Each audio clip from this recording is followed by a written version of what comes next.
Good morning. You're listening to Dr. Heather Williamson, the Leadership Doc, host of Talking Leadership. And I'm glad you're with me this early Monday morning because I have in the studio a really good friend of mine, Angela Royston. So, Angela is actually the Vice President of Financial Success Wellness Program at the Virginia Credit Union.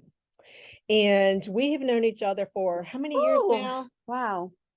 Double digits for I know, sure. double digits. Double digits Yeah. for sure. We've known each other professionally, and then for a while there, I was doing a lot of coaching within your You were my organization. executive coach, and you were a really good executive coach. Thank you very much. Shameless plug. Same. I'll take all the Take shameless all plugs. take all the plugs. So I have Angela actually in the studio because I thought she would be a great resource for those who are really need some assistance in building relationships to Ooh. help grow the business because you're excellent at that. Well, thank you. I didn't pay her to say that. But thank you. I appreciate that. You are. I You appreciate are. that. And so I want to talk to you about, how do you develop a positive workplace culture, within the department that you lead and manage at the Virginia Credit Union? That is a wonderful, wonderful question. For me, building a positive culture, you need to offer, up experiences that people want to be a part of. Right. I mean, I can remember 15 years ago, almost 15 years ago, when I applied for the Virginia Credit Union. And I walked out of that interview and I was like, oh my gosh, I really want to work for this organization. Like, I really love this organization. And when they called me and offered me the job, I took a pay cut, but I didn't really care because it was important to me to be a part of that cooperative. It was important to me to be a part of that culture. So you'll see that in individuals. People will say, I love this organization. Or you'll see an employee that's representing your organization so well. And it's evident that they feel really good about being a part of that organization. My CEO and president says this all the time. Our employees are the core of our organization's success. And I'll add to that and say, our employees are the core of our organization's success or failures. So as leaders, we got to sell the mission. Yeah. I mean, I believe that I'm a part of something meaningful. I believe that I'm contributing to a common purpose. So I'm very intentional about reiterating that with my team so that they also feel like they have a vested interest in being a part of that positive culture as well. Yeah. And I know I think I was working with the credit union, doing executive coaching and leadership training for about 6 years. Yes. It was a We while. love you. And I needed it. So. And you've been promoted since then, so that's all good. Yes, I'm telling you, always get an executive coach. It's a huge thing. And it's worth every investment for sure. And yes, it pays huge dividends later. It really does. So but I know when I worked, with inside the Virginia Credit Union, the culture was amazing. Yes. And you have an amazing CEO. Oh, I do. As with Chris Shockley. And I just, I loved every minute because the people were great and everybody felt like they were part of the organization in a very valued way. Yeah. I mean, when I started, I was like, is this real? Is this, I mean, it didn't seem real to me because I came from the dark side. But, going into the credit union, I was like, is this real? And it really is. I mean, it's my credit union. So not only am I an employee, I'm a member. Yeah. And it's my credit union. And you feel like it's your credit union. And my God, I just have to say this. Chris Shockley is an amazing leader. I don't know how he remembers everybody's name. And until this day, he won't. I mean, he's people first, and he really means it. Yeah. And I'm just honored to be a part of that organization. They're never getting rid of me. I'm never leaving. I love it. You'll just die there. I'll just die there. That's exactly right. I feel good about it. I love it. I love every bit of it. And you truly do, because I've known you for a while. Yes. So how do you inspire others to kind of, have that same passion and drive? Hey, I will just beat it into them until it's contagious. But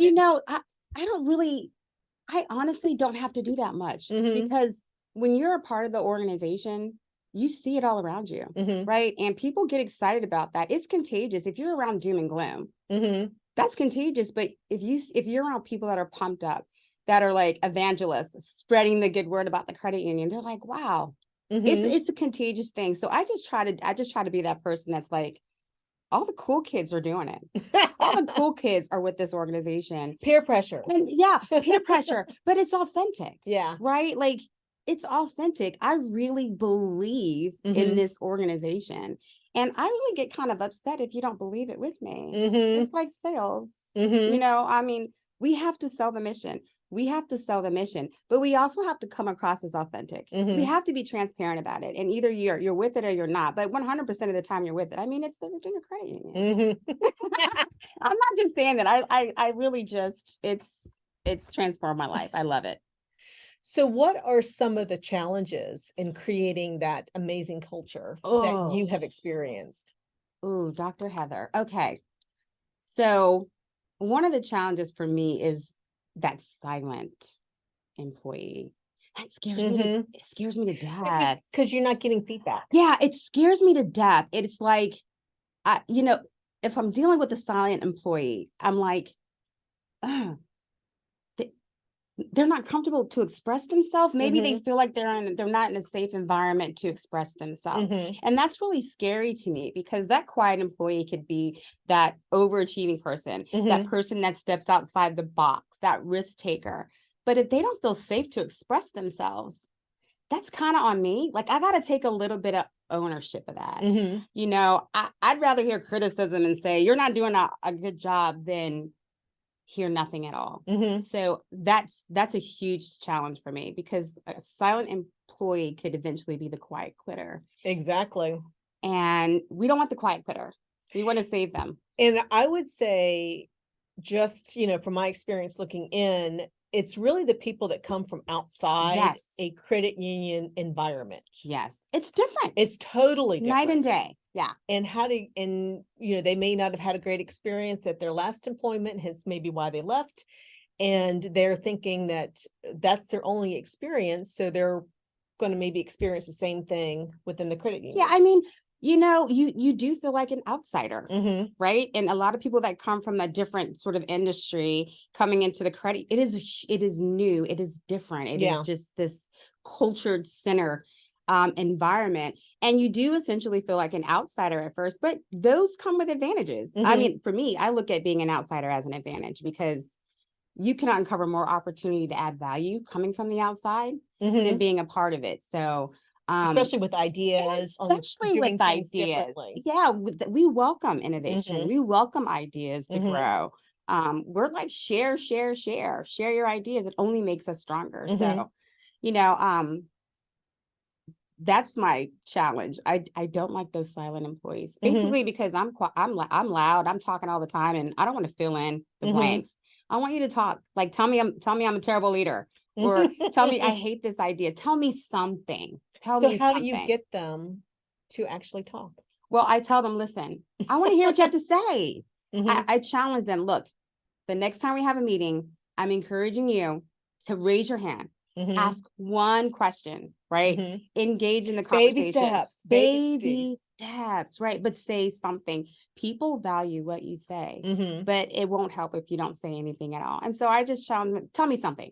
Tell me Mm-hmm. one bad thing. Tell me one great thing. Say something. Mm-hmm. And then once I get them going, it's all about encouraging them, right? Mm-hmm. And empowering them. Because maybe they're feeling like, oh, my ideas are not going to be, I don't know, people are going to turn their eyes on it. But if you'll never know if you Mm-hmm. don't share. It's like you never want to be in a wondering space, Mm-hmm. whether or not an idea could have or should have been spoken up. You got to share it. And Mm-hmm. I think the Virginia Credit Union is extremely good about providing a safe environment for people to Mm-hmm. express themselves and to be innovative. And there's a lot of organizations that are not like that. Unfortunately, they go by certain rules. They have a certain Mm-hmm. process, but we're all about growth so that we can provide and serve our members. Mm-hmm. And so part of that is idea sharing. Yes. And so it's encouraged. So when you're quiet, I'm like, oh my goodness, what's the Yeah. matter? Speak up. Idea sharing without the threat or perception that you're going to be put down, ridiculed. Or shun. I You're know. exactly right, I Dr. know. Heather. Nobody wants to feel that way because you do it once and they feel that way once. Yeah. They're going to shut down. Yeah. Or if you So, never use their ideas. If you don't use exactly. their ideas, then Give a reason why. Why? Yeah, I love the why factor Mm-hmm. because I'm a person that's like, well, how come? Mm-hmm. Tell me why, and if that why makes sense, and sometimes it doesn't make sense, but at the end of the day, I feel good about sharing that idea. And you never know. It Mm-hmm. could be a timing issue. Like, I never thought in a million years that the Virginia Credit Union would ever encourage remote Mm-hmm. or working remotely. Right. That's just not a thing. We like to show up at the credit union, but Mhm. then that big C word came. Yeah. And so we had to quickly pivot. Mhm. Right. And part of that was we had to work remotely. And oh my God, the IT, the entire team, they did a phenomenal job of just transforming working from the office and at home. But back then, if I was an employee and said, hey, can we just like 75% of our organization just kind of like work at home and not Okay. show up? Yeah. That would have been a hard no. It's just, that's not our makeup. But, you fast forward to today, that's totally relevant. Right. And there's a lot of folks that are even more productive when they work Mhm. remote. So don't ever feel afraid to share your ideas. Even if it's not, the timing isn't right away. Mhm. Don't be ashamed because that might come back around. You If never think know. about it, you never know. I Right? know. I know. You gotta stop me. I will ramble all this time when I talk about my credit union. Sorry. I know she's obsessed. I am She's so obsessed. obsessed. So I know, we had talked about this years ago, but listening skills. Oh my God. I know it's so important to be a really good listener. And in order to be a really good listener, you have to practice active listening, but you also have to remove the distractions that are going to tempt you to not listen. Oh, so look, that was one of my coaching from you, Dr. Heather. And I'm still developing listening skills. Mhm. Like I literally have to be intentional in every interaction to practice active listening skills. I literally planned it in my head. Angela, don't pick up your phone. Yeah, right. Listen without judging. Don't be looking around. Don't be looking around. Try not to interrupt. Mhm. And oh my goodness, don't try to solve problems. Sometimes people just want you to listen. Right. Like they just want to be heard. Mhm. And I have to remind myself of that because I sometimes like to solve problems. That is your makeup. That is your But makeup. I feel like the deeper the relationship is so much better. And part of Mhm. that is just sometimes shutting up and just listening to what people have to say. Mhm. And so I literally have to plan that out in my head in every interaction. Yeah. I do. You have to write yourself a I little note. I do. It's a thing. It's a constant thing, because half the time I'm like, I'm listening, but I also want to share my ideas. But Mhm. Because don't you lose have a sight. lot of enthusiasm. You're highly Yeah. energetic.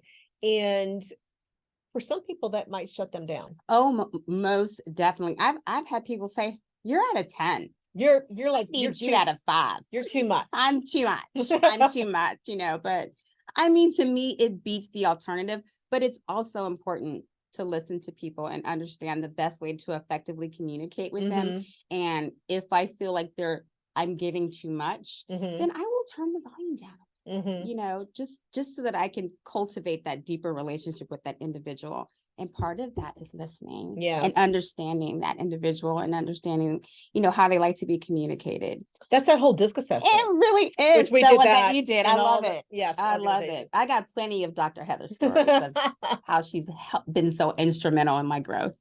But I think that you are very much accurate in that communication obviously is the number one challenge in organizations because sometimes we over communicate, but maybe the right information isn't being communicated. So critical. Or we don't communicate enough. I've personally experienced that.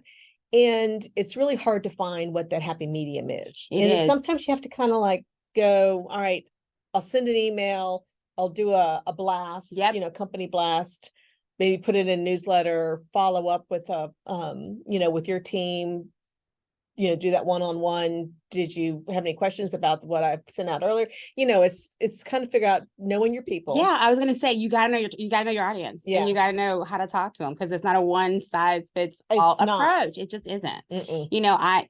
A lot of people love email. I like picking up the phone. Tell me what I need to know because I want to clarify that we're crystal clear on what I need to understand and what I need to know. But then you have my children that are like, can you just text me? So it's like, it's honestly, if you want to capture an audience and you want it to resonate, you got to figure out how they like to be communicated with. Yeah. And that's a hard thing, and it changes all the time. It does. Right? It does. Changes all the time. Making sure that that message is received the way it was intended. Exactly. It's all about crystal clear. I had someone tell me, clear is kind. Mhm. Clear is kind. Yeah. My director Oh. said that. So I was like, that's good. I like Be that. clear. I've never heard that. Yeah. So what do you think it takes to be a good leader? I mean, you've been in management and now you're vice president for a while. Yeah. So you've had the opportunity to experience all those nuances And of I'm being still growing. a brand new manager Yeah. to someone, who's more seasoned now. Yeah. I think it takes a lot if it's something that doesn't come natural to you. But for me, I think relationship building is the core of being a leader. I mean, I have to be a cheerleader. I got to be a coach. Mhm. I got to be a referee. It's something about being on the sidelines and cheering for the people and celebrating them when they are successful, but also recognizing them when they don't Mhm. do well. So, not only am I a cheerleader with my team, yeah, I'm also a coach. I gotta coach them to be their best selves, just like you coached me to be my Mhm. best self back in the day, and you still coach me. But also as a referee, it's important that my team understands their performance and whether or not their performance aligns with the organization. But none of that matters and none of that works if I don't have a relationship with you. Like, I'm not an effective coach if I don't know how to effectively lead you. Right. Do you like ice cream? I do like ice cream. What's your favorite ice cream? So it's a lemon gelato. I know. And I got it in Stanton at this Italian gelato place and I love it. Well, what's your least favorite My ice least cream? favorite would be like any of those cookie ones. Oh, I love cookie stuff. No, I Okay, don't well, like let's just cookie say you're stuff. having like this really bad day, or you're having a great day and you want like Uh-huh. some comfort food. So I'm gonna go to the grocery store and what kind of ice cream I'm gonna pick up for you? Strawberry is good.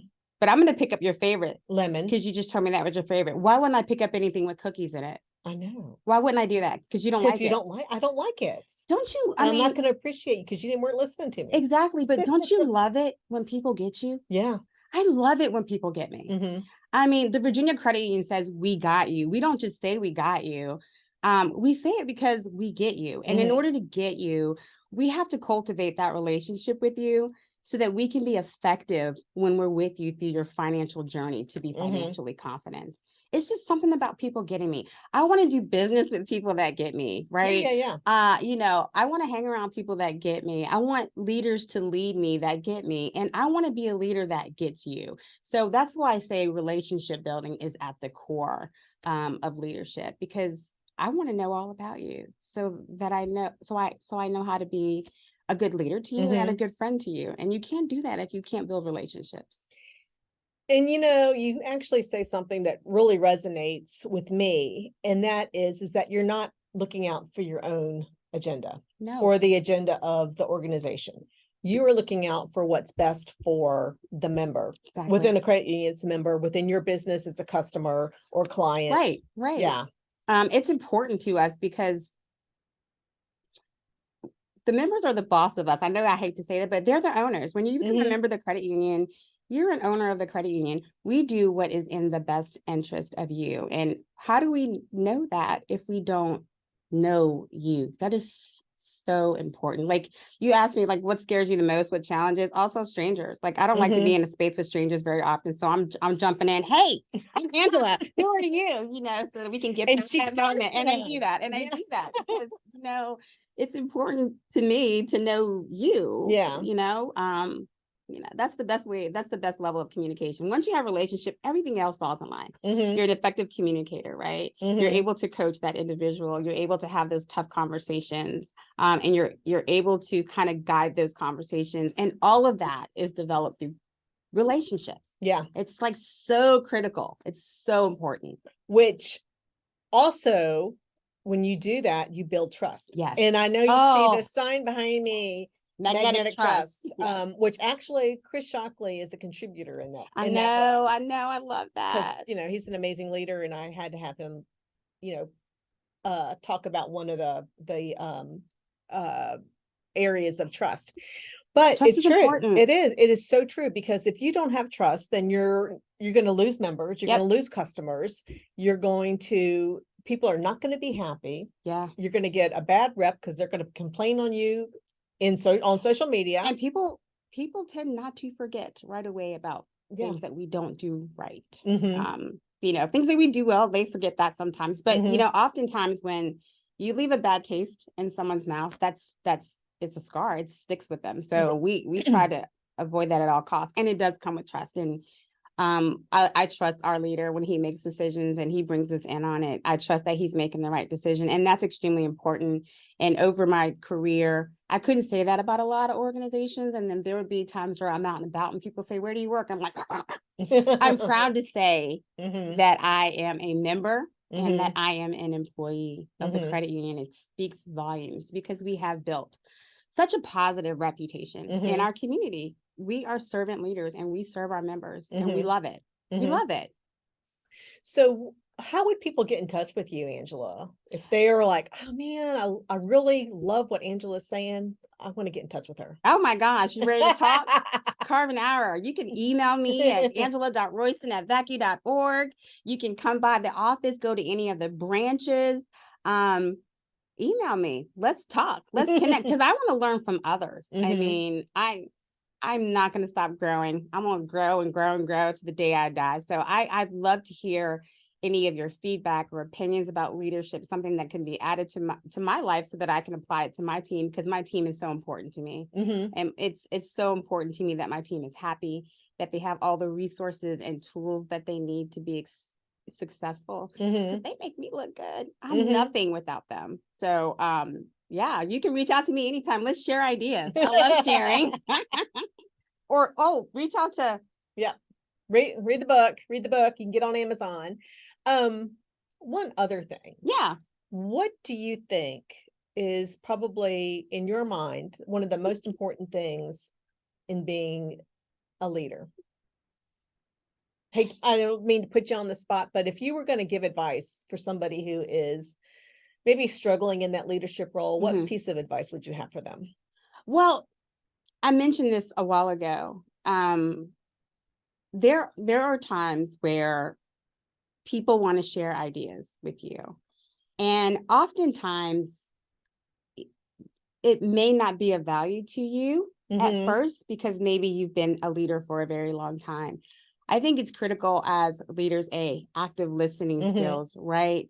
But B, just understand when people come to you with ideas or share ideas with you. Just understand that even though it may not be important to you as a seasoned leader, it could Mhm. be extremely important to that up and coming leader. And as leaders and mentors, it's important for us to uplift, to empower, Mhm. to recognize those ideas, even when we don't see the value right Mhm. away. Your words, whether positive or negative, is going to stick with that individual Mhm. looking to grow within the organization. So your delivery is super critical, especially when if I'm coming to you, that means One, I value I you. value your opinion, Mhm. right? Mhm. So those moments are super critical. And sometimes we lose sight of that, but you really need to understand that your words matter to Mhm. that individual's growth. They can either stop trying to grow or continue to grow. And Mhm. if they're coming to you for advice, empower that person. Even when you don't see the value of it, recognize that individual, celebrate that individual for even coming to you to Right. do that, because let me tell you, it makes all the difference here. Mhm. It does. I don't even know if I answered that question You right, but I did. look at it as I mean, he, it's your experience, and I think what you just shared is so valuable, yeah, because if you want to be a leader, some people say, "Oh, I have an open door policy." do you I though? know, I Define know. that, Yes, right? just Yeah. because your door's open doesn't mean you have an open door policy. Yeah. Are Because you if going like this while I'm talking to you? I know, Like, are you yeah, here? right. Are you giving me 100%? So critical. Mhm. It's like your children. They Yeah. have a whole bunch of crazy ideas, but you're like, oh, sweetheart, that is so great. Let's talk about that next year. But they're walking out that door with their head high. My mama likes Mhm. it. You know, Mhm. my daddy likes it. And it may not turn around that year, but it's going to continue to have them feel this sense of motivation and Mhm. drive to want to think about other things. But if I said, that's a horrible idea, don't Mhm. ever think about that again. You Mhm. think that person's going to think further in life? They're not. Mhm. It's the power of your tongue. Oh, I know.